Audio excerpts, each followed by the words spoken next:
प्यारे देशवासियों, नमस्कार। आज एक गंभीर चर्चा आपके साथ करना चाहूँगा या एक विशेष बात आपके साथ साझा करना चाहूँगा। आज चुनाव चल रहे हैं। वर्तमान जो सत्ता में जो दल है या जो गठबंधन है उसके 10 साल पूरे हो चुके हैं और दोबारा से देश में आम चुनाव चल रहे हैं, जिसमें जो विपक्ष है वो भी एक गठबंधन बना के, सत्ता पक्ष का एनडीए है, विपक्ष का इंडिया गठबंधन है, वो कोशिश में है कि हम सत्ता में ज़रूर आएंगे। और देश में माहौल भी ऐसा लग रहा है कि इस वक्त जो सत्ता पक्ष है वो अब उनको कुर्सी खाली करनी पड़ेगी, ऐसा माहौल देश में बना हुआ है। क्योंकि लोगों का इस वक्त मूड यही है। कुछ लोग जो हैं जो चाहते हैं इस सरकार को वापस लाएंगे, वो एनडीए को वोट कर रहे हैं, और जो लोग इस सरकार के खिलाफ हैं, जो इसको उखाड़ना चाह रहे हैं, वो इंडिया गठबंधन को वोट कर रहे हैं। कैंडिडेट को नहीं देख रहे हैं, उम्मीदवार कौन है, किस जाति का है, धर्म का है, उसको नहीं देख रहे हैं, केवल एनडीए और इंडिया। और माहौल देश में बिल्कुल ये बना हुआ है कि शायद इंडिया गठबंधन सत्ता में आ जाएगा। ये लोगों को भ्रम है। मगर मैं यहाँ आपको आगाह करना चाहूँगा, मैं कोई ज्योतिषी नहीं हूँ, लेकिन जो अभी तक का इनके जो आकरण हमने देखे हैं, जो काम करने का तरीका देखा है, जो इनकी नीयत देखी है, मैं उस आधार पर ये कह सकता हूँ। बिल्कुल ये नहीं है कि मैं गारंटी दे रहा हूँ, ऐसा नहीं है, क्योंकि मैं ज्योतिषी नहीं हूँ। लेकिन जो पिछला जो तजर्बा रहा है, इनका जो काम देखा है, इनकी नीयत देखी, उसके हिसाब से मैं जनता को ये कहना चाहूँगा, ये लोग किसी भी साजिश के तहत सरकार बनाएंगे। इंडिया गठबंधन का जो सपना है वो साकार नहीं होगा, वो सरकार नहीं बना पाएंगे। ये मेरे अपने निजी विचार हैं, मेरे निजी विचार हैं, मैं किसी से पूछ के नहीं आया हूँ।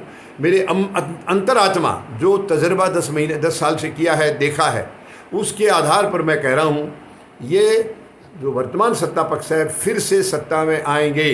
प्रधानमंत्री महोदय जिस साजिश के तहत या जिस तानाशाही के तहत 10 साल इन्होंने निकाले हैं, उसके मतलब आप देख लीजिए, कोई भी आज संवैधानिक संस्थाएं हैं, इंडिपेंडेंट कोई है नहीं, आज़ाद कोई है नहीं, सब गुलाम बना रखी हैं। और भय समझ लीजिए, चुनाव आयोग भी गुलाम बना हुआ है, ईडी, सीबीआई, इनकम टैक्स सब गुलाम हैं।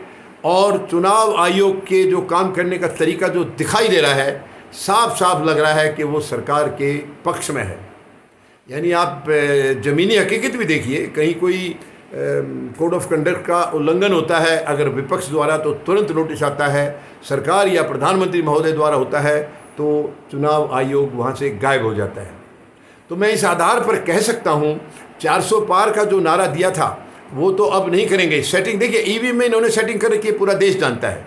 और कोशिश की है जनता ने, बहुत कोशिश की है, अदालतों में भी गए हैं, मगर दुख की बात है कि अदालत ने भी जनता के हक़ में फ़ैसला नहीं दिया है।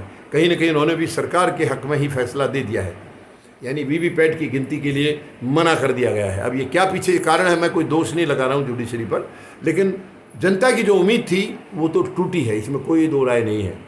तो अब क्योंकि माहौल देश में इनके खिलाफ है, सत्ता पक्ष के, इसलिए 400 तो ये नहीं लाएंगे। अभी जो भी सेटिंग इन्होंने किया था ईवीएम में, उस सेटिंग को हटाएंगे, थोड़ा सा कम करेंगे, लेकिन सरकार ये बनाएंगे। ये मैं अपने निजी विचार बता रहा हूँ, जो मुझे लग रहा है। आप भूल जाएं, इंडिया गठबंधन ये भूल जाए कि वो सत्ता में आ रहे हैं।